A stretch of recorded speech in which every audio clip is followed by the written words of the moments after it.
அன்னை பர்னிச்சர்ஸ், அன்னை திருமண சீர்வரிசை பொருட்கள், டிவி, பிரிட்ஜ், வாஷிங் மெஷின் உள்ளிட்ட 200க்கும் மேற்பட்ட பொருட்கள் அடங்கிய திருமண சீர்வரிசை ரூபாய் 99,000 மட்டுமே. தமிழகம் முழுவதும் இலவச டோர் டெலிவரி. தொடர்புக்கு 7550014440 9345044044. நிம்மதி ப்ராப்பர்ட்டி மேனேஜ்மெண்ட். கான்டாக்ட் 7667008999.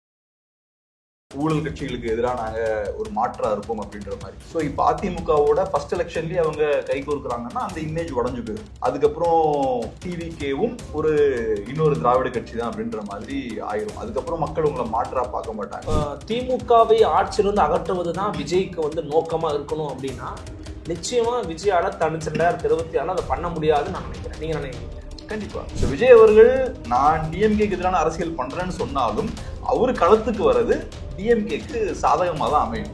அப்போ கிரவுண்ட் பாலிடிக்ஸ்ல இன்னும் திரு விஜய் இறங்காம இருக்கிறதுங்கிறது அவருடைய கட்சிக்கு டே பை டே பேக்ட்ராப் தான் ஆகும். திமுகவை விட இந்த நியூஸை அதிமுக லீக் பண்ணி இருக்கிறதுக்கான வாய்ப்பு அதிகம்னு நான் பாக்குறேன். விஜய் கலந்துக்கிற ஒரு கூட்டத்துல திரும்ப போய் கலந்துக்கிட்டாருன்னா உடஞ்சிருன்ற அளவுக்கு அப்ப அந்த கூட்டணி வலிமை இழந்து இருக்குதா? பிளே பண்றதே திரும்பதான்றீங்க நீங்க. 100%. யாருக்கு பெனிஃபிட் இருக்குன்னு நினைக்கிறேன். திரும்ப நினைச்சாரா அடுத்த செகண்ட் முடிச்சிடலாமே. இதை நான் வருவேன் வரமாட்டேன்னு சொல்லிட்டு முடிஞ்சு போச்சு, அவ்வளவுதான். கலந்துக்கணும்னு நான் சொல்றேங்க. அவர் கலந்துக்கிட்டாதான் அவருடைய ஆளுமை தன்மை இதுல வெளிப்படும். நான் என்ன சொல்றேன், அவர் கலந்துக்கலன்னு வைங்களேன், நிச்சயமா திமுக சொல்லுதான் அவர் கலந்துக்கணும்னு பேசுவாங்க. அது அவருடைய ஆளுமைக்கு இழுக்கு. அப்ப மாற்றுன்னு நாம் தமிழர் கட்சி அவங்க ப்ரொஜெக்ட் பண்ணிக்கும் போது பேரலா இன்னும் 2-3 கட்சிகளை மாற்றுன்னு களத்துல இறக்கி விட்டா அது ஒரு டைவர்ஷன். இவரும் உண்மையான மாற்று கிடையாது. இவருக்கு எந்த ஐடியாலஜிக்கல் கிளாரிட்டியும் இல்லை. தமிழ் தேசியமும் திராவிடமும் ஒண்ணு நினைச்சு அவர் பேசிட்டு இருக்காரு. சோ இப்ப இவரும் மாற்று கிடையாது. பட் இப்ப பார்த்தோம்னா இனி நெக்ஸ்ட் ஒரு 4 இயர்ஸ் பார்த்தோம்னா விஜய்னு பேச போறாங்க. இவரு மாற்று கொண்டு வர போறாரா, இவரோட சித்தாந்தம் என்னன்னு நம்ம டைமை வேஸ்ட் பண்ண போறோம். நாம் தமிழ் கட்சி 8% ஓட்டு வாங்கியிருக்கேன்னு நீங்க சொல்லலாம். இவங்க இல்லாம இருந்தா மேபி அது 10 கூட இருக்கலாம். டார்கெட் பண்ணிக்கிட்டே இருக்காரு விஜய் அப்படின்ற மாதிரி பேசுறாங்க. நான் சினிமாலாம் பெருசா பாக்குற ஆளே கிடையாது. சோ எனக்கு விஜய் மேல எந்த வன்மமும் இருக்கிறதுக்கான தேவையே கிடையாது. பார்க்கும்போது கிளியரா தெரியுது, எந்த சித்தாந்தமும் இல்லாம கொள்கையும் இல்லாம நாங்க தான் மாற்றுன்னு உள்ள வராங்க. யங்ஸ்டர்ஸை டைவர்ட் பண்றாங்க. 4 இயர்ஸ்ல அவங்க 5 இயர்ஸ்ல காணாம போக போறாங்க. சீமான் திமுகவை அடிக்கிற அளவுக்கு விஜய் நாளைக்கு அடிப்பாராங்கிறது ஒரு பெரிய கேள்விக்குறியா நான் பாக்குறேன்.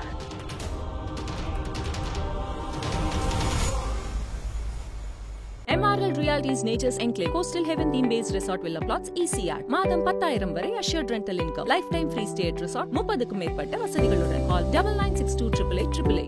வணக்கம் ஜாபரி. வணக்கம். எப்படி இருக்கீங்க? நல்லா இருக்கேன். நீங்க எப்படி இருக்கீங்க? ரொம்ப மகிழ்ச்சி மீட் பண்ணதில்ல. விஜயோடைய கரண்ட் பாலிடிக்ஸ் பற்றி நீங்களும் நிறைய பேசியிருக்கீங்க, நம்மளும் நிறைய விஷயங்களை பார்த்துக்கிட்டு இருக்கோம். அந்த அடிப்படையில் ரீசெண்டாக அவர் போட்ட ஒரு பதிவு தான் கட்சி சார்ந்து அவங்களுடைய ஜெனரல் செக்ரட்டரி போட்டிருக்கிறாரு. விஜய் கட்சியை தாவேக்காவை அதிமுகவோட ஒப்பிட்டு பேசுறது ரொம்ப நாங்கள் தவறாக பார்க்குறோம், இது வேண்டுமென்றே சில பேர் திரிச்சு பண்ணுறாங்க. தினமலர் நாளிதழில் தான் மறைமுகமாக குறிப்பிடுறாரு. ப்ளஸ் ஊடகவியலாளர்கள் போர்வையில் சில பேர் பண்ணுறாங்கன்னு சொல்லி பேசுகிறாங்க. அவங்க அதிமுகவோட தங்களை மெர்ஜ் பண்ணி பேசும்போது நம்ம தான் ஒரு பிரைமரி ஃபோர்ஸ் அப்படிங்கிறத இங்கே நிராகரிக்க முயற்சி பண்ணுறாங்கன்னு நினைக்கிறாங்க. தாவே கூட அந்த ஸ்டாண்டை அல்லது அந்த அறிக்கையை நீங்கள் எப்படி எவாலுவேட் பண்ணுறீங்க? அதான் இப்போ ஒரு விஷயம் என்னன்னா, குயிக்காக அவங்க ரியாக்ட் பண்ணுறாங்க. நீங்கள் சொன்ன அந்த செய்தி வருது, அதுக்கப்புறம் டிவிகேவை ஏடிஎம்கேவோட கனெக்ட் பண்ணி பேசுகிறாங்க. மேபி ஒரு அலைன்ஸ் இருக்குமோ, மேபி விஜய் அவர்கள் டெப்யூட்டி சிஎமுக்காக நெகோஷியேட் பண்ணுறாங்களோ அப்படின்ற மாதிரிலாம் நியூஸ் வருது. உடனே அதுக்கப்புறம் குயிக்காக டிவிகே சைட்லேருந்து ரியாக்ட் பண்ணுறாங்க.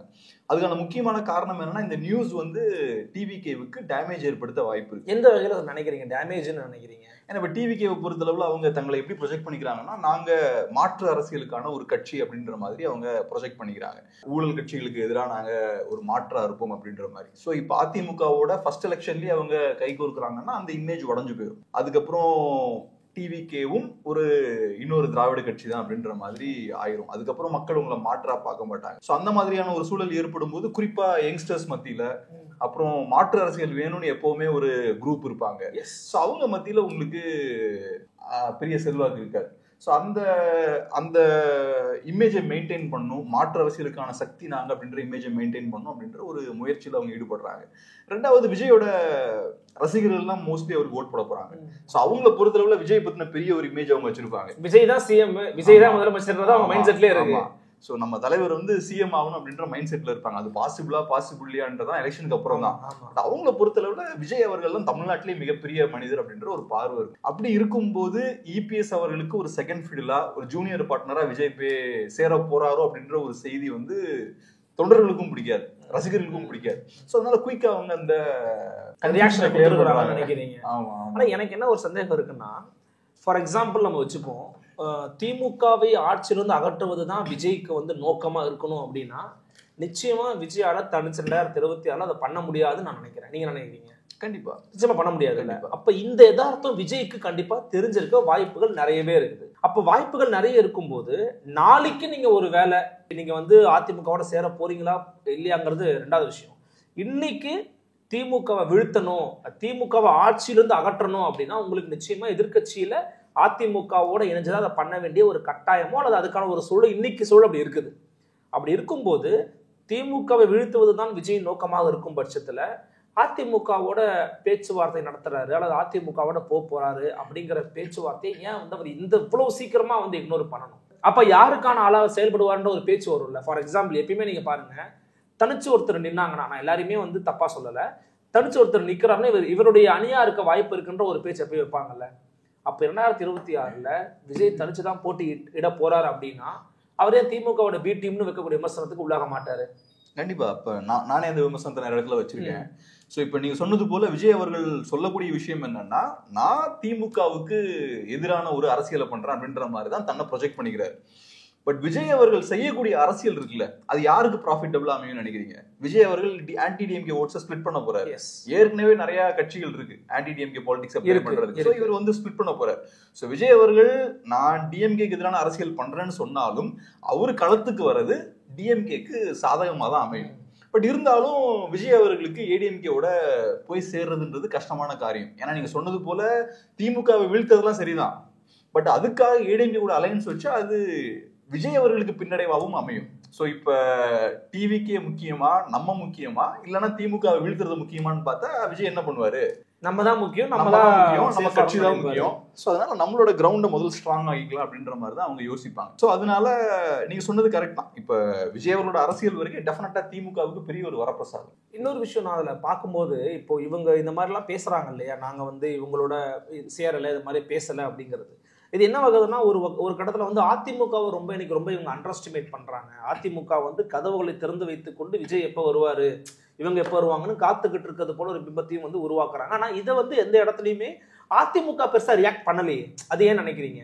தினமலர் செய்திக்கு அதிமுக பெருசா ரியாக்ட் பண்ணல, விஜய் தான் வந்து இவ்வளவு தீவிரமா ரியாக்ட் பண்ண வேண்டிய கட்டாயத்தில் இருக்கிறாருன்னா அது எப்படி புரிஞ்சுக்கிறது?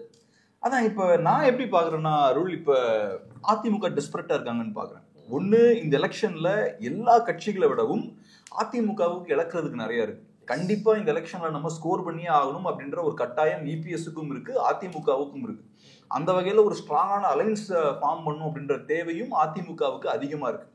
ஸோ இப்போ ஒரு நியூஸ் ஸ்ப்ரெட் ஆகுது இல்ல, ஏடிஎம்கேவோட பேச்சுவார்த்தை நடந்துட்டு இருக்கு அப்படின்ற அந்த நியூஸ் லீக் ஆகுது இல்ல, அது யார் லீக் பண்ணிருப்பாங்கன்னு நினைக்கிறீங்க? எல்லா விதமான சாத்தியக்கூறும் இருக்குல்ல. ஒரு பக்கம் வந்து பாத்தீங்கன்னா, நான் என்னுடைய அசம்ஷனை சொல்றேன், திமுக அதை லீக் பண்ணிருக்கலாம். திமுக என்ன பெனிஃபிட் என்ன இருக்குன்னு சொல்ற பாருங்க. திமுக பாஜக 2 பேரும் பின்னாடி இருக்கலாம்னு ஒரு பார்வை முன் வைக்கிறாங்க. என்னன்னா, இது வெளியிட்டு இருக்கக்கூடிய நிறுவனம், அதன் பின்னால் அதோட ஐடியாலஜி வந்து பாத்தீங்கன்னா கிட்டத்தட்ட பிஜேபி தான் அவங்க, அதுங்கிறது நமக்கு தெளிவாகுது. இப்போ பிஜேபி சார்ந்த ஒரு ஊடகத்துல இப்படிப்பட்ட ஒரு செய்தியை வர வைக்க இன்னைக்கு யாரு விரும்புவாங்கன்னா திமுக விரும்ப வாய்ப்பு இருக்கு. நீங்க இந்த மாதிரி போறீங்க அப்படின்னும் போது விஜய்க்கு தானவே தன்னோட இமேஜ் வந்து கம்மியாக வாய்ப்பு இருக்கு, அல்லது விஜய் காசுக்காக அதெல்லாம் பண்றாரு, விஜய் வந்து நாளைக்கு ஒரு சபார்டினேட் தான் அப்படின்னு சொல்லும் போது ஏதோ ஒரு வகையில் உங்களுக்கு 2 பேருக்குள்ள ஒரு கிளாஷை கிரியேட் பண்ணலாம், அது சேர விடாம தடுக்கலாம் அப்படிங்கிற ஒரு நோக்கம் ஏன் திமுக இருக்கக்கூடாதுன்னு ஒரு பார்வை வைக்கிறாங்க. சோ திமுகவுக்கும் பிஜேபிக்கும் இந்த நோக்கம் இருக்கலாம், இந்த செய்திக்கு விட அவங்க இருக்கலாம்னு சொல்றாங்க. இன்னொரு பக்கம் ஏன் அதிமுகவை கூட இருக்கலாம், ஏன் அதிமுக கூட இந்த மாதிரி ஒரு செய்தியை போட சொல்லி அவர் நம்ம கிட்ட வரட்டும் அல்லது பேசட்டும் அப்படிங்கிற மாதிரி கூட நினைக்கலாம். ஆனா அதுக்கு சாத்தியம் இருக்கான்னு பாத்தீங்கன்னா கொஞ்சம் குறைவுன்னு நான் நம்புறேன். முதல்ல சொன்ன விஷயத்துக்கு சாத்தியம் அதிகமா இருக்கும் அப்படிங்கிறது என்னோட பார்வையா இருக்கு. அதான் இப்ப நீங்க சொன்னது போல விஜய் அவர்கள் தனித்து போட்டியிட்டார்னா திமுகவுக்கு அட்வான்டேஜ், விஜய் அவர்கள் அதிமுகவோட கூட்டணி வைக்கிறாருன்னா திமுகவுக்கு அது டிஸ்அட்வான்டேஜ். ஏன்னா அப்போ வந்து திமுக எதிர்ப்பு வாக்குகள் வந்து கன்சாலிடேட் ஆகும். ஸோ இப்போ கேள்வி என்னன்னா, திமுக இந்த நியூஸை லீக் பண்றதன் மூலமா விஜய் அவர்கள் அதிமுகவோட சேராம இருக்கிறதுக்கு எப்படி அது உதவியா இருக்கும்னு நினைக்கிறீங்க? இல்ல, அவர் வந்து இந்த மாதிரி ஓப்பனிங்லேயே நம்மள நீங்க சொன்ன மாதிரி தான் துவக்கத்துல சொன்னீங்கல்ல, ஒரு ஊழல் கட்சி, கரப்ஷன் கபடதாரிகள் நீங்க ஒரு திமுக மட்டும் தான் இப்ப வரைக்கும் பேசிக்கிட்டு இருக்காரு. ஆனா அதிமுக மணியும் ஊழல் சார்ஜஸ் இருக்கதான் செய்யுது. அப்ப தூக்கத்திலேயே பேசிட்டாங்கன்னா நம்ம ரொம்ப அவர் ஒவ்வொருத்தரையும் பேசுறாரு பாத்தீங்களா, நான் தான் பிரைமரி ஃபோர்ஸ். அவங்களுடைய கட்சியில வந்து பேசுறவங்க எல்லாருமே நாளைக்கே அவங்க தான் ஆட்சியை பிடிச்சி ஆட்சி அமைக்கிற மாதிரி பேசுறாங்க. நாங்க தான் பிரைமரி ஃபோர்ஸ்னு சொல்றாங்க. ஆனா அதுக்கான களச்சூழல் சுத்தமா இல்லைங்கிறது யதார்த்தமான உண்மை. கட்சி பேர் அறிவிச்சாரு, அப்புறம் மாநாடு போட்டாரு, தீர்மானங்களை அறிவிச்சாரு. தீர்மானத்துக்குள்ள பிரஸ்ஸையும் அலோவ் பண்ணல, பிரஸ்ஸுக்கிட்ட தீர்மானத்தை கொண்டு வந்து கொடுக்கவும் இல்லை. அந்த மாதிரி எந்த ஆக்டிவிட்டியும் அவர் பண்ணவே இல்லை. அதன் பிறகு இவ்வளவு நாட்கள் ஆயிடுச்சு. இதுக்கு களத்துல வந்து என்ன பேசியிருக்கிறாரு, அல்லது ஒரு போராட்டத்துக்கு ஏதாவது வந்து நின்றுக்கிறாரா, ஆர்ப்பாட்டத்தை வந்து நின்றுக்கிறாரா, எதுவுமே அவர் பண்ணல. அப்போ கிரவுண்ட் பாலிடிக்ஸ்ல இன்னும் திரு விஜய் இறங்காம இருக்கிறதுங்கிறது அவருடைய கட்சிக்கு டே பை டே பேக்ட்ராப் தான் ஆகும். இப்ப நீங்க சொல்றது எப்போ உண்மையா இருக்கும்னா, விஜய் அவர்கள் அதிமுகவோட அலைன்ஸ் ஃபார்ம் பண்ணலாம் அப்படின்ற ஒரு ஆசையில இருக்கும்போது அதிமுகவுக்கும் அதே ஆசை இருக்குன்னு வச்சுப்போம். ஸோ அந்த டைம்ல திமுக நீங்க சொன்ன மாதிரி இந்த நியூஸ் லீக் பண்றாங்கன்னா ஓகே, ஒரு கரப்டான பார்ட்டி கிட்ட டிவிக்கு நெருங்க விரும்புறாங்க, விஜய் நெருங்க விரும்புறாரு அப்படின்ற மாதிரி ஒரு இமேஜை கிரியேட் பண்ணி அதை உடைக்கிறதுக்கான வேலையை மேபி திமுக நியூஸை லீக் பண்றது மூலமா செய்யலாம். பட் இங்க என்ன சிச்சுவேஷன்னா, விஜய் அவர்களுக்கு அந்த விருப்பமே இல்லை, அந்த எண்ணமே இல்லாட்டியோட அந்த கட்சிக்கு ஒரு பேட் இமேஜை கிரியேட் பண்ணும்ல. இன்னைக்கு சொல்றது கரெக்ட் தான். அந்த எண்ணமே விஜய் கூட இல்லாம கூட இருக்கட்டும், ஆனா அந்த பேட் இமேஜை தடுக்க முயற்சி பண்ணாருன்னு நான் நினைக்கிறேன். இது பேட் இமேஜா மாறிடும். நான் எப்படி பாக்குறேன்னா, அதிமுக எடுத்துக்கோங்க. அதிமுக அந்த நியூஸ் லீக் பண்ணுவதன் மூலமா அதிமுக நிறைய பெனிஃபிட் இருக்கு. ஒண்ணு என்னன்னா, எங்க கிட்ட மற்ற கட்சிகள்லாம் வந்து பேசுறாங்க, நாங்க பேச்சுவார்த்தையில டிவிக்கு கூட ஈடுபட்டு இருக்கோம். சோ அந்த வகையில நாங்க ஒரு ஸ்ட்ராங்கான ஒரு குரூப்பா தான் இருப்போம், எங்க கிட்ட அவங்க எல்லாம் எங்க கூட தேடி வராங்க அப்படின்ற ஒரு விஷயத்தை அலைன்ஸ் உருவாக்கக்கூடிய அந்த முயற்சியில நாங்க ஈடுபட்டு இருக்கோம் அப்படின்ற ஒரு இமேஜை கிரியேட் பண்ணலாம். இது எந்த லெவல்ல அவங்களுக்கு யூஸ்ஃபுல்லா இருக்கும்னா, திமுக கூட நிறைய சின்ன கட்சிகள்லாம் இருக்காங்க. ஸோ அவங்களே இதை என்கரேஜ் பண்ணும். இங்க வந்து ஒரு பேச்சுவார்த்தை நடந்துட்டு இருக்கு, இவங்க வந்து ஒரு மேபி ஒரு அலைன்ஸை ஃபார்ம் பண்ணலாம், நம்மளும் மேபி இங்க இருந்து ஷிஃப்ட் ஆகலான்ற ஒரு பாசிட்டிவான என்வாரன்மெண்ட்டை கிரியேட் பண்றதுக்கு வாய்ப்பு இருக்கு. ஸோ என்ன பொறுத்தளவுல விஜய் கண்டிப்பா இந்த விஷயத்தை விரும்ப மாட்டாரு. பாஜகவுக்கு இதுல எந்த ஸ்டேக்கும் இருக்க மாதிரி எனக்கு தெரியல. திமுகவை விட இந்த நியூஸை வந்து அதிமுக லீக் பண்ணி இருக்கிறதுக்கான வாய்ப்பு அதிகம்னு நான் பாக்குறேன். அப்புறம் இன்னொரு விஷயம் என்னன்னா, இந்த மாதிரியான ஒரு நியூஸ் வெளில வருதுன்னு வச்சுக்கோங்க, உங்களுக்கு கண்டிப்பா தெரியும், பொலிட்டீஷியன்ஸ் வந்து எப்பவுமே ஒரு நியூஸை வெளியே விடக்கூடாதுன்னு நினைச்சிட்டாங்கன்னா ரொம்ப கேர்ஃபுல்லா அவங்களுக்கு அதை ஸ்குவீஸ் பண்ணி வைக்க தெரியும். நம்ம என்னதான் நோண்டி கேட்டாலும் ஒரு மூச்சு கூட விட மாட்டாங்க. ஸோ அப்படி இருக்கும்போது 60 சீட்டு 70 சீட்டு 80 சீட்டு நிறைய நியூஸ் வெளில வருது, டெபுட்டி சிஎம்ன்ற நியூஸ் வருது, நிறைய முக்கியமான ஜேர்னலிஸ்ட்லாம் அதை பேசுறாங்க. அவங்கலாம் பேசுறாங்கனாலே வேணும்னே இந்த விஷயம் மீடியாவுக்கு போகணும்னு அவங்க லீக் பண்றாங்க. ஸோ எனக்கு என்னமோ இது வந்து மேபி அதிமுக இருக்க வாய்ப்பு இருக்கிற மாதிரி நினைக்கிறீங்க எனக்கு தோணுது. ஆமா, ஆக்சுவலி ரீசெண்டா அவரோட சில ஆக்டிவிட்டீஸ்லாம் நீங்க பார்த்துருப்பீங்கன்னா, விஜயினுடைய நடவடிக்கையோ பேச்சோ ஏதோ ஒரு வகையில் திமுகவோட கூட்டணியை டிஸ்டர்ப் பண்ணிருக்குன்ற மாதிரி நான் ஃபீல் பண்றேன். அதுக்கு ஒரு உதாரணமாக தான் திருமாவளவன் அவர்களோட, டாக்டர் திருமாவோட அந்த பேச்சு செயல்பாடு, ஆதவர்ஜனாவோட பேச்சு செயல்பாடு எல்லாமே இருந்துகிட்டு இருக்கு.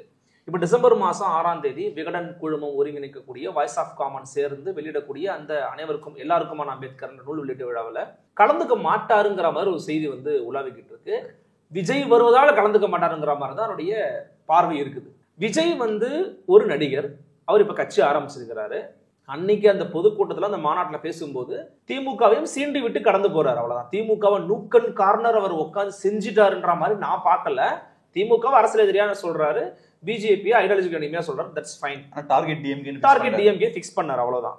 ஆனா இந்த கூட்டத்துல விஜய் கலந்துக்கிறதுனாலேயே திருமாவளவன் அந்த கூட்டத்துக்கு போனாரு அப்படின்னா இது கூட்டணி டிஸ்டர்ப் பண்ணணும் நிறைய பேர் வந்து சொல்லக்கூடிய கருத்துக்கள் வந்து ஏற்கும்படியா இல்லை. நான் ஏன் அப்படி பாக்குறேன்னா, அப்ப அந்த கூட்டணியில விஜய் கலந்துக்கிற ஒரு கூட்டத்துல திருமா போய் கலந்துக்கிட்டாருன்னா உடஞ்சிருன்ற அளவுக்கு அப்ப அந்த கூட்டணி வலிமை இழந்திருக்குதா? அவ்வளவு வந்து நீங்க ஐடியாலஜிக்கலா நீங்க பவரா இல்லையா? உங்களுக்குள்ள பாண்டிங் அவ்வளவுதான் இருக்குதா? புரிதல் அவ்வளவுதான் இருக்குதாங்கிற கீழே நமக்கு எழுப்புகிறது.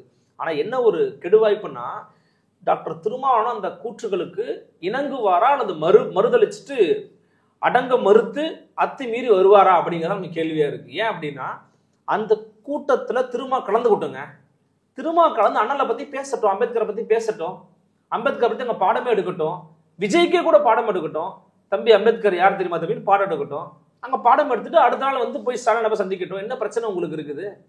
இதுல என்னோட பார்வை என்னன்னா, திருமாவளவன் அவர்களுக்கு ஒரு எக்ஸ்ட்ராடினரியான ஒரு டேலண்ட் அவருக்கு உண்டு. மீடியாவை அவரை சுத்தி ஈர்க்கக்கூடிய ஒரு கெப்பாசிட்டி அவருக்கு உண்டு. இந்த கொஞ்ச நாட்களுக்கு முன்னாடி அவர் வந்து மது ஒழிப்பு மாநாட்டை நடத்த போறோம் அப்படின்ற மாதிரி சொன்னார். அதோட பியூட்டியே என்னன்னா, நார்மலா ஒரு கட்சி இந்த மாதிரி பேசுனா அது பிரச்சனையே கிடையாது. பட் இந்த குறிப்பிட்ட பாயிண்ட்ல சிஎம் வந்து தமிழ்நாட்டில் அந்த டைம்ல இல்ல. அது மட்டும் இல்லாம சோ இந்த மாதிரி நீங்க ஆளும் கட்சிக்கு எதிராக இந்த ஒரு விஷயத்த பண்றீங்கன்னா எழக்கூடிய கேள்வி என்னன்னா, கூட்டணி உடஞ்சிருமோ அப்படின்ற ஒரு கொஸ்டினையும் அது எழுப்புது. ஸோ ஆட்டோமேட்டிக்கா மீடியா ஃபுல்லா அதை நோக்கி ஃபோக்கஸ் பண்ணுவாங்க, திரும்ப ஆரம்பிச்சிருவாங்க. இந்த விஷயத்தை வந்து சிபிஐயும் பண்ணிருக்கலாம், சிபிஐயும் பண்ணிருக்கலாம், மதிமுக பண்ணிருக்கலாம், காங்கிரஸ் பண்ணிருக்கலாம். பட் அவங்கள விட எஃபெக்டிவா பண்ணது இவர் தான். கரெக்டா அந்த சூழல்ல கரெக்டா பார்த்து ஒரு கல்ல தூக்கி அடிச்சாரு. மீடியா பார்த்தோம்னா ஒரு 10 நாள் அவரே சுத்தி சுழந்துட்டு இருந்தாங்க. அதே போல விஜய் அவர்கள் அரசியலுக்கு வந்ததுக்கு அப்புறமும் கூட்டணி கட்சிகள்ல ரொம்ப எஃபெக்டிவா விஜயை யூஸ் பண்ணது பார்த்தோம்னா திருமாவளவன் அவர்கள் தான். அதை வந்து விஜய் வர்சஸ் விசிகே ஏதோ ஒரு வகையில சீன்குள்ள வந்து விசிகேவும் என்டர் ஆகிறாங்க, அறிக்கைகள் வெளில விடுறாங்க, டாக்கிங் பாயிண்டா இருக்காங்க. விஜய் பீக்ல மீடியா லைட்ல இருக்காரு. ஏன்னா அவர் ஒரு கட்சி ஆரம்பிச்சிட்டாருன்னா அவரு தான் ஃபோக்கஸ். அப்ப இவங்களும் பார்த்தோம்னா கேமுக்குள்ள என்டர் ஆகிறாங்க. இப்ப இந்த விஷயமும் வருது. இது ஒரு சிம்பிளான விஷயம். திருமா அவர்கள் வராரா வரலையா, வரலன்னு சொல்லி போட்டா முடிஞ்சு போச்சு, அவ்வளவுதான். பட் அதை பாத்தீங்கன்னா இவ்வளவு நாள் அதை இழுத்து கொண்டு போய்கிட்டே இருக்காங்க. இது வந்து வந்துருவாரா, வரமாட்டாரா, வர வாய்ப்பு இருக்கா இல்லையா. சோ பியூட்டிஃபுல்லா பாத்தீங்கன்னா அவர் இந்த டிஸ்கஷன்ல இதை பிளே பண்றதே திருமாதான்றீங்க நீங்க 100%. சோ இதுல யாருக்கு பெனிஃபிட் இருக்குன்னு நினைக்கிறேன். திருமா நினைச்சாரா அடுத்த செகண்ட் முடிச்சிடலாமே, இதை நான் வருவேன் வரமாட்டேன்னு சொல்லிட்டு முடிஞ்சு போச்சு, அவ்வளவுதான். பட் அதை சொல்லாம இவ்வளவு நாள் இழுத்து கொண்டு போய்கிட்டே இருக்காரு பாருங்க. ஒரு சஸ்பென்ஸை மெயின்டைன் பண்ணிட்டு பேசப்பட பொருள் இருந்துகிட்டே இருக்கிறாரு. படத்தை கிளைமேக்ஸ்க்கு அவர் கொண்டு போறாரு. சோ எனக்கு வந்து திருமாவளவன் அவர்கள்கிட்ட எனக்கு ரொம்ப பிடிச்ச விஷயமே இதுதான்.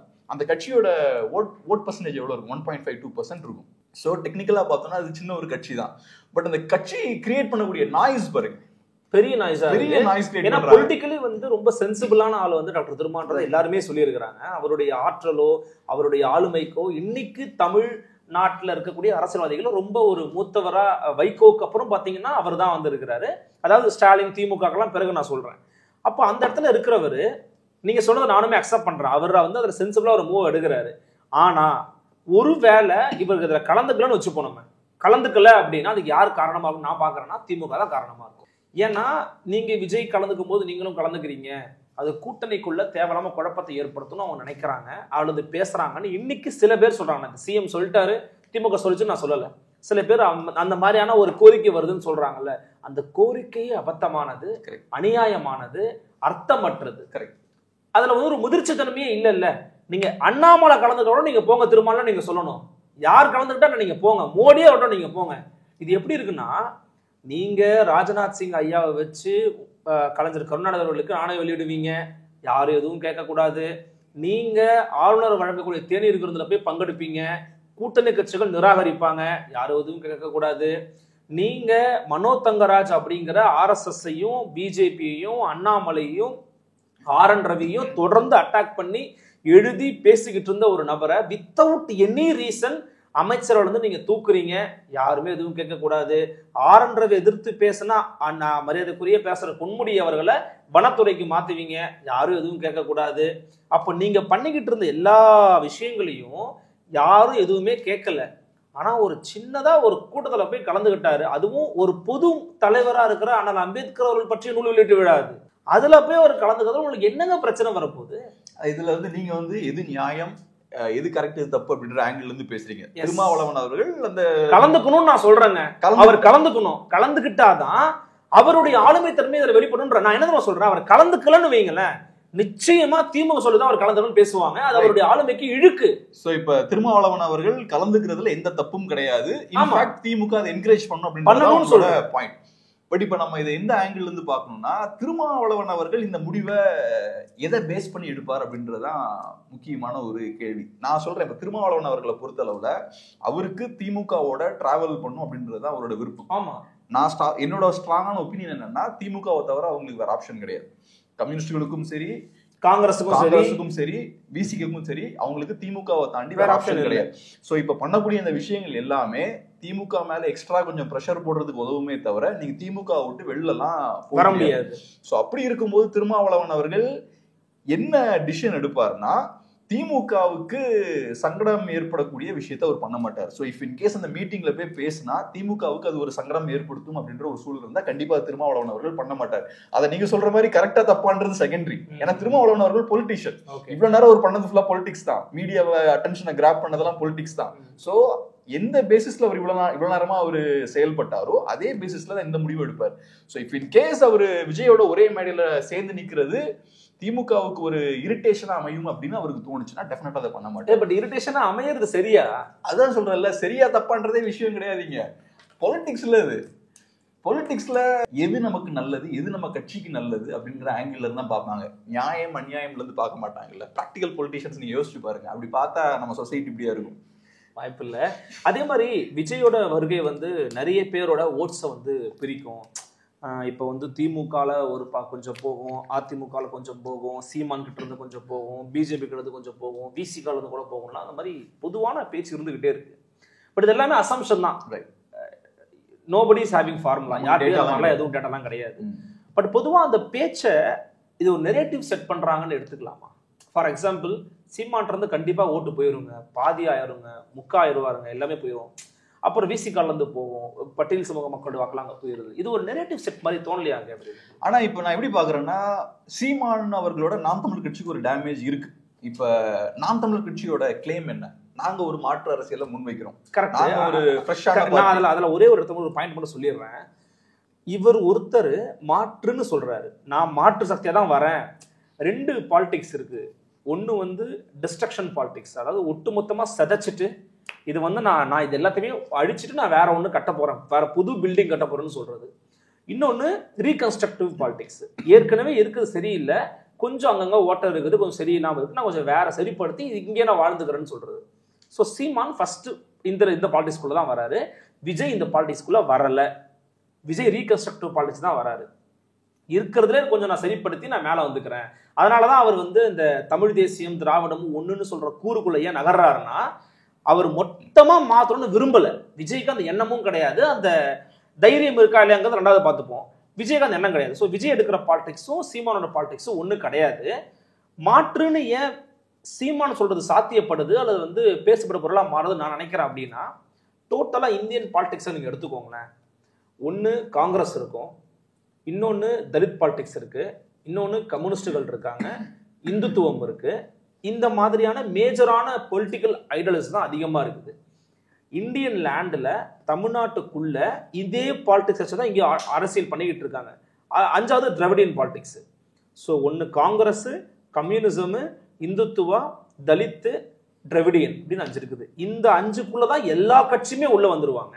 பட் இந்த 5ல இருந்து வேறுபட்டு வேற ஒரு ஐடியாலஜியை உள்ள கொண்டு வந்து அதற்கான கமிட்டட் ஓட் பேங்கை சீமான் வச்சிருக்கிறார், 8.5 வச்சிருக்கிறார். அந்த ஓட் பேங்குக்குள்ள நீங்க சொல்ற மாதிரி விஜயோட டேமேஜ் அப்படிங்கிறது எவ்வளவு இருக்க வாய்ப்பு இருக்கு?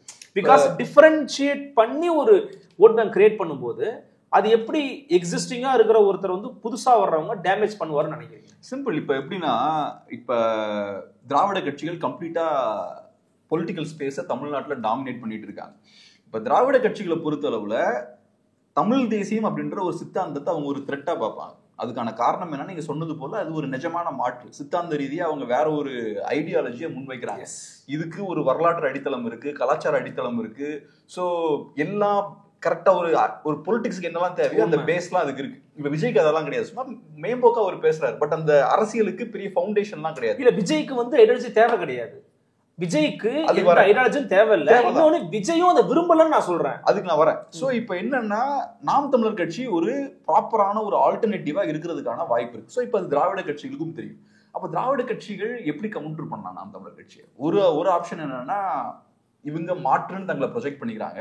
அப்ப மாற்றுன்னு நாம் தமிழர் கட்சி அவங்க ப்ரொஜெக்ட் பண்ணிக்கும் போது பேரலா இன்னும் 2-3 கட்சிகளை மாற்றுன்னு களத்துல இறக்கி விட்டா அது ஒரு டைவர்ஷன். இது இது வந்து மேபி எனக்கு ப்ரூஃப் இல்லாம இருக்கலாம். பட் போன எலெக்ஷன்ல கரெக்டா கமல்ஹாசன் வந்தார், அவருக்கு நான் மாற்றுன்னு ப்ரொஜெக்ட் பண்ணிக்கிறாரு. சோ அப்ப என்ன ஆகுது, யங்ஸ்டர்ஸோட ஓட்டு பிரிக்கிறாரு, மாற்று அரசியல் வேணும்னு விரும்புறவங்களோட ஓட்ஸை பிரிக்கிறாரு. சோ அந்த ஓட்ஸ் வந்து கன்சாலிடேட் ஆகாம அவர் ஸ்டாப் பண்றாரு. ஆனா அவர் உண்மையான மாற்றா இல்லையே, கரைஞ்சிட்டார்ல இன்னைக்கு திமுக, காணாம போயிட்டாரு. சோ இப்ப என்ன ஆகுதுன்னா, நீங்க என்ன பண்றீங்க, நிஜமான மாற்றுன்னு ஒருத்தன் பேசிட்டு இருக்கான்னா அவங்கிட்ட இருந்து மீடியா அட்டென்ஷன்லாம் இந்த பக்கம் திருப்பீங்க. சோ மீடியா இப்ப பேசுது, கமல்ஹாசனை பத்தி அப்புறம் ஃபோக்கஸ் பண்ண ஆரம்பிச்சிடுறாங்க, நாம் தமிழ் கட்சியெல்லாம் மறந்துடுவாங்க. ஸோ ஒரு 4 வருஷம் நீங்க வேஸ்ட் பண்ணிட்டீங்களா, இப்போ அடுத்தது இன்னொரு 4 வருஷம் இவர் வேஸ்ட் பண்ண போறாரு. இவர் வந்து இப்ப பேசுறாரு மாற்றுன்றாரு, இவரும் உண்மையான மாற்று கிடையாது. இவருக்கு எந்த ஐடியாலஜிக்கல் கிளாரிட்டியும் இல்லை. தமிழ் தேசியமும் திராவிடமும் ஒன்னு நினைச்சு அவர் பேசிட்டு இருக்காரு. ஸோ இப்ப இவரும் மாற்று கிடையாது. பட் இப்ப பார்த்தோம்னா இனி நெக்ஸ்ட் ஒரு 4 இயர்ஸ் பார்த்தோம்னா விஜய்னு பேச போறாங்க, இவர் மாற்று கொண்டு வர போறாரா, இவரோட சித்தாந்தம் என்னன்னு நம்ம டைமை வேஸ்ட் பண்ண போறோம். ஸோ என்னோட பாயிண்ட் என்னன்னா, இவங்க வந்து ஒரு பெரிய டைவர்ஷன். இந்த மாதிரி சினிமாக்காரங்க பொலிட்டிக்ஸ்குள்ள வர்றது என்ன பிரச்சனைனா, அவங்க கிட்ட சித்தாந்தம் இல்லை, அவங்க நிஜமான மாற்றும் இல்லை. பட் மக்களோட டைமை வேஸ்ட் பண்றாங்க, நம்ம சொசைட்டியோட டைமை வேஸ்ட் பண்றாங்க, நம்ம எனர்ஜியை வேஸ்ட் பண்றாங்க. ஸோ இது வந்து ஒரு பெரிய ஒரு டேமேஜா பாக்குறேன். நீங்க வந்து மேபி பெரிய டேமேஜ் ஏற்படலை அப்படின்னு நீங்க சொல்லலாம், அது நானும் ஏத்துக்கிறேன். பட் நாம் தமிழர் கட்சியோட growth பாத்தீங்கன்னா ஒவ்வொரு வருஷமும் ஒவ்வொரு % ஓட்ஸ் வந்து இன்க்ரீஸ் பண்ணிருக்காங்க. இந்த லாஸ்ட் 8 இயர்ஸ்ல 8% ஓட்ஸ் அவங்க வாங்கியிருக்காங்க. ஒவ்வொரு வருஷமும் 1% இன்க்ரீஸ் ஆயிருக்கு. அப்படி கூட நம்ம பார்க்கலாம். இப்ப லெட்ஸே விஜய் அவர்களோட வருகையால நாம் தமிழர் கட்சி 1% ஓட்டு இழக்கிறாங்கன்னு வச்சுப்போம். அது உங்களுக்கு டேமேஜ் தான். அது உங்களோட ஒரு வருஷம் ஒர்க்குங்க. அது நீங்க ஒரு வருஷம் கஷ்டப்பட்டு பண்ண வேலைங்க. எவ்வளவு தொண்டர்கள் கஷ்டப்பட்டு கீழே போய் அவங்க மக்கள்கிட்ட அந்த கருத்தியல் எடுத்துட்டு போயிருப்பாங்க. எவ்வளவு கஷ்டப்பட்டு சோசியல் மீடியால பிரச்சாரம் பண்ணிருப்பாங்க, தொண்டைகளையே பேசியிருப்பாங்க. ஸோ அந்த வேலை ஃபுல்லா போச்சு இல்ல, ஒரு வருஷம் ஒர்க்கு உங்களுக்கு வேஸ்டா போச்சு இல்ல. 2% ஓட்டை பிரிக்கிறாங்கன்னா 2 வருஷம் ஒர்க்கு. ஸோ அதை நம்ம பார்க்கும்போது சாதாரணமா இருக்கலாம். ஸோ நாம் தமிழர் கட்சி 8% ஓட்டு வாங்கியிருக்கேன்னு நீங்க சொல்லலாம். இவங்க இல்லாம இருந்தா மேபி அது 10 கூட இருக்கலாம். இந்த டைவர்ஷன்லாம் இல்லாம இருந்தா.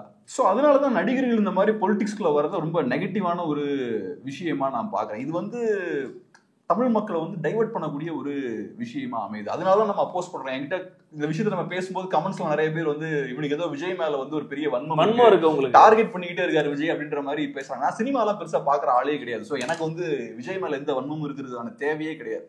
ஒரே விஷயம் என்னன்னா, சொசைட்டில நம்மளோட வேலை என்னன்னா அந்த மாற்றத்தை நம்ம முடிஞ்ச அளவுக்கு சீக்கிரம் கொண்டு வரணும். எந்தெந்த விஷயங்கள்லாம் சொசைட்டில ஏற்படக்கூடிய அந்த மாற்றத்தை தள்ளி போடுதோ அந்த விஷயத்த நம்ம கவுண்டர் பண்ணணும். அதுதான் நம்மளோட வேலையா இருக்கும். ஸோ அந்த வேலையை தான் நம்ம பண்றோம். நமக்கு பார்க்கும்போது கிளியரா தெரியுது, எந்த சித்தாந்தமும் இல்லாம கொள்கையும் இல்லாம நாங்க தான் மாற்றுன்னு உள்ள வராங்க. யங்ஸ்டர்ஸை டைவர்ட் பண்றாங்க. 4 இயர்ஸ்ல அவங்க 5 இயர்ஸ்ல காணாம போக போறாங்க. இந்த நடிகர்களால எந்த பெரிய மாற்றத்தையும் ஏற்படுத்த முடியாது. அப்படி இருக்கும்போது நம்ம வந்து டெஃபினட்டா அதை கவுண்டர் பண்ணி தான் ஆகணும். அதுக்காக தான் இந்த விஷயத்த பேசுறோம். அதான் நான் இன்னொரு ஆங்கிளையும் பார்த்தேன். நீங்க சொல்லும்போது சீமானோட எதிர்ப்பு, விஜயை வந்து அவர் எதிர்க்கிற விதம், அதுல வந்து அவர் இப்படி பேசியிருக்க கூடாது அப்படி பேசிருக்க கூடாதுங்கிறது தனி சப்ஜெக்ட். பட் பொதுவாக நம்ம எடுத்துப்போம், சீமான் விஜய் எதிர்க்கிறாரு அப்படின்றது சீமானோட கட்சிக்குள்ள வந்து பாசிட்டிவா நெகட்டிவான்னு பார்க்கும்போது சீமானோட கட்சிக்கு அது பாசிட்டிவ். நான் வந்து அந்த நவம்பர் 1 அவர் அதை அன்னைக்கு நவம்பர் 1 தமிழ்நாடு நல்லா பேசுறாரு. அவர் வந்து சீமான் வந்து விஜய் எதிர்த்து பேசும்போது வந்து அந்த கிரௌட் வந்து அந்த வைப் பண்ணுது, அதை என்ஜாய் பண்றாங்க, சரியா தான் பேசியிருக்கிறாரு அப்படிங்கிறத அவங்க வந்து முழுமையா நம்புறாங்க. ஆமா நீங்க எதிர்க்கணும்ன்றாங்க. ஆனா ஆக்சுவலி பார்த்தீங்கன்னா உங்களுக்கு கோவம் வந்திருக்கணும்.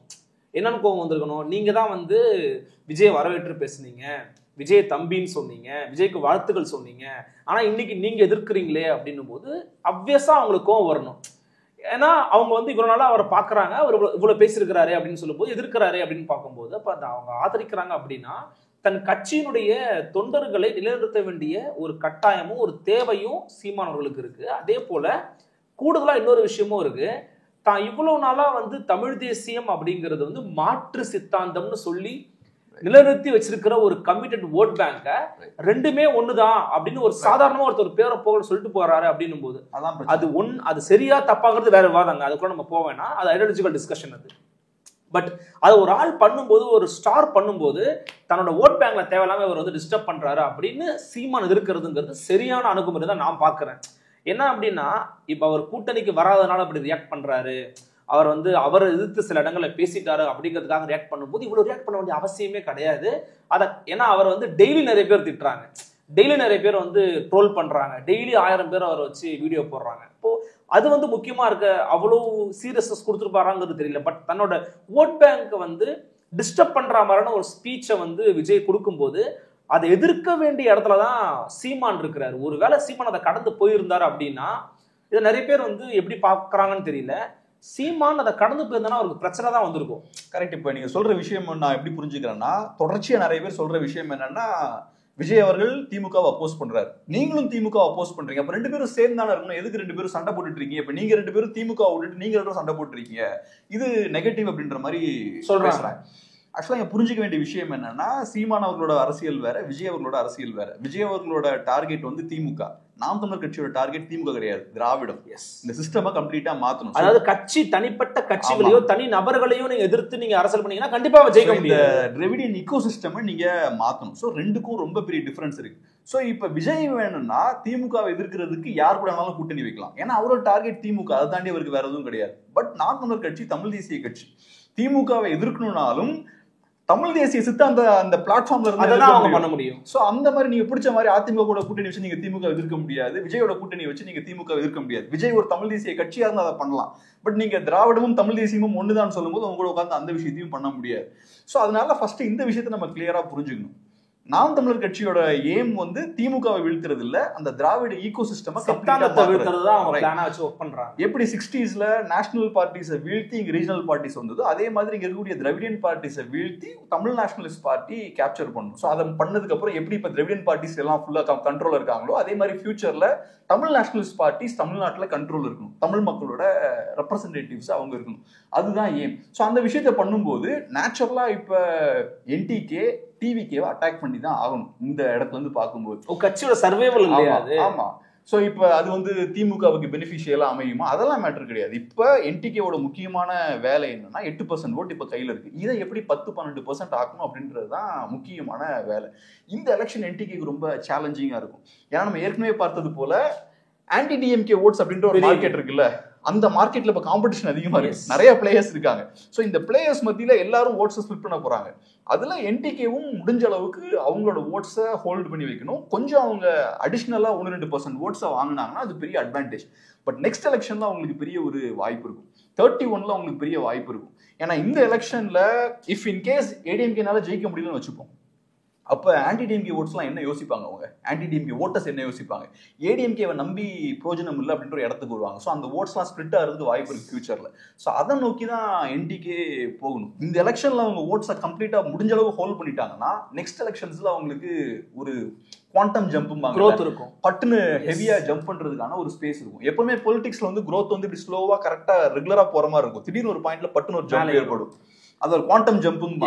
திராவிடியன் பார்ட்டிஸ்க்கு அது ஏற்பட்டுச்சு, அது ஏற்படுறதுக்கான வாய்ப்பு இருக்கு. ஒன்ஸ் இப்போ என்டிகே ஒரு 15-18% ஓட்ஸ் போறாங்கன்னு வச்சுப்போம், அப்போ மக்கள் வந்து அவங்க சாலிடான ஆல்டர்னேட்டிவா பார்க்க ஆரம்பிப்பாங்க, ஒரு பெரிய குரூப் வந்து அவங்க நோக்கி திரும்புறதுக்கான வாய்ப்பு இருக்கு. ஸோ அதை நோக்கி தான் அவங்க ஃபோக்கஸ் பண்ணணும். எஸ், நிச்சயமா. ஏன்னா நீங்க சொல்றதை நானுமே வந்து உடன்படுறேன். அதுல நமக்கு என்ன ஒரு கருத்து இருக்குன்னா, நீங்க சொன்னதுதான், ஒரு தனிப்பட்ட கட்சி, தனிப்பட்ட நபர்கள், தனி ஆளுமைகளை எதிர்த்து ஒரு விஷயத்தை வெல்ல வைக்கணும் அப்படின்னு போராடுறதை விட, அல்லது ஒருத்தன் அழியணும், அல்லது ஒருத்தனை வந்து வெறுக்கணும், ஒருத்தனை டோட்டலா காலி பண்ணணும் அப்படின்னு போராடுறதை விட நம்மளுடைய ஐடியாலஜி ஜெயிக்கணும்.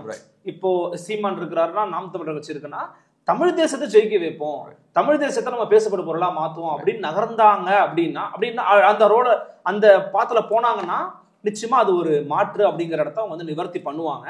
அப்படி இல்லாம சில டைவர்ஷன்ஸ் வருதுன்னு வச்சுக்கோங்களேன். இப்போ விஜய் போன்றவங்க வராங்கன்னா, விஜய் வந்து திமுக சப்போஸ் இன் கேஸ் நாளைக்கு அவர் அட்டாக் பண்றாருன்னா இவங்களும் நாளைக்கு அதை விட விக்ரஸா அட்டாக் பண்ணணும். ஆனா எனக்கு என்னவோ சீமான் திமுகவை அடிக்கிற அளவுக்கு விஜய் நாளைக்கு அடிப்பாராங்கிறது ஒரு பெரிய கேள்விக்குறியா நான் வந்து பாக்குறேன். ஏன்னா எனக்கு தெரிஞ்ச தகவல் அடிப்படையில விஜய் அவர்கள் பிரஸ்ஸையே சந்திக்க மாட்டாருன்னு சில பேர் சொல்றாங்க. சில ஜேர்னலிஸ்ட பேசும்போது அவர் பிரஸ்ஸையே மீட் பண்ண மாட்டாருங்கிறாங்க. அப்படி மீட் பண்ணாத போது அவர் எப்படி அதை வெளியில வந்து எக்ஸ்ப்ளோர் பண்ணுவாரு, வெளியில வந்து எப்படி இயங்க போறாரு அப்படிங்கிறதுல ஒரு பெரிய கேள்விக்கு. நீங்க சொன்ன மாதிரி அது ஒரு சொசைட்டியல் டேமேஜ் கிரியேட் பண்ணிடக்கூடாது அப்படிங்கிறது என்னோட ஒரு ஆதங்கம். நான் விஜய் வந்து இப்போ எனக்கு ஒரே ஒரு சின்ன மாற்று கருத்து இருக்கு, வரட்டும், யார் வேணா வரட்டும், ஆனா நீங்க இருக்க சிஸ்டம் கொலாப்ஸ் பண்றாதீங்க, மாத்துறதுக்கான ஒரு முயற்சியோட வரணும். அப்படி வரலன்னா அல்லது அப்படி இல்லைன்னா வராதிங்கன்றதான் நம்முடைய நோக்கம். அப்படி வரக்கூடாது, அப்படி ஆயிடக்கூடாதுங்கிறத நம்முடைய எண்ணமாக நான் பதிவு பண்ணிக்க விரும்புறேன். கண்டிப்பா. ஸோ அதனால பேசுறது ஒன்றும் புதுசா இருக்காதுன்னு நினைச்சோம், பட் இருந்தாலும் ஏகப்பட்ட விஷயம் இப்பயும் நீங்க கொண்டு வந்திருக்கீங்க. சூப்பர், நன்றி, ரொம்ப நன்றி. நன்றி.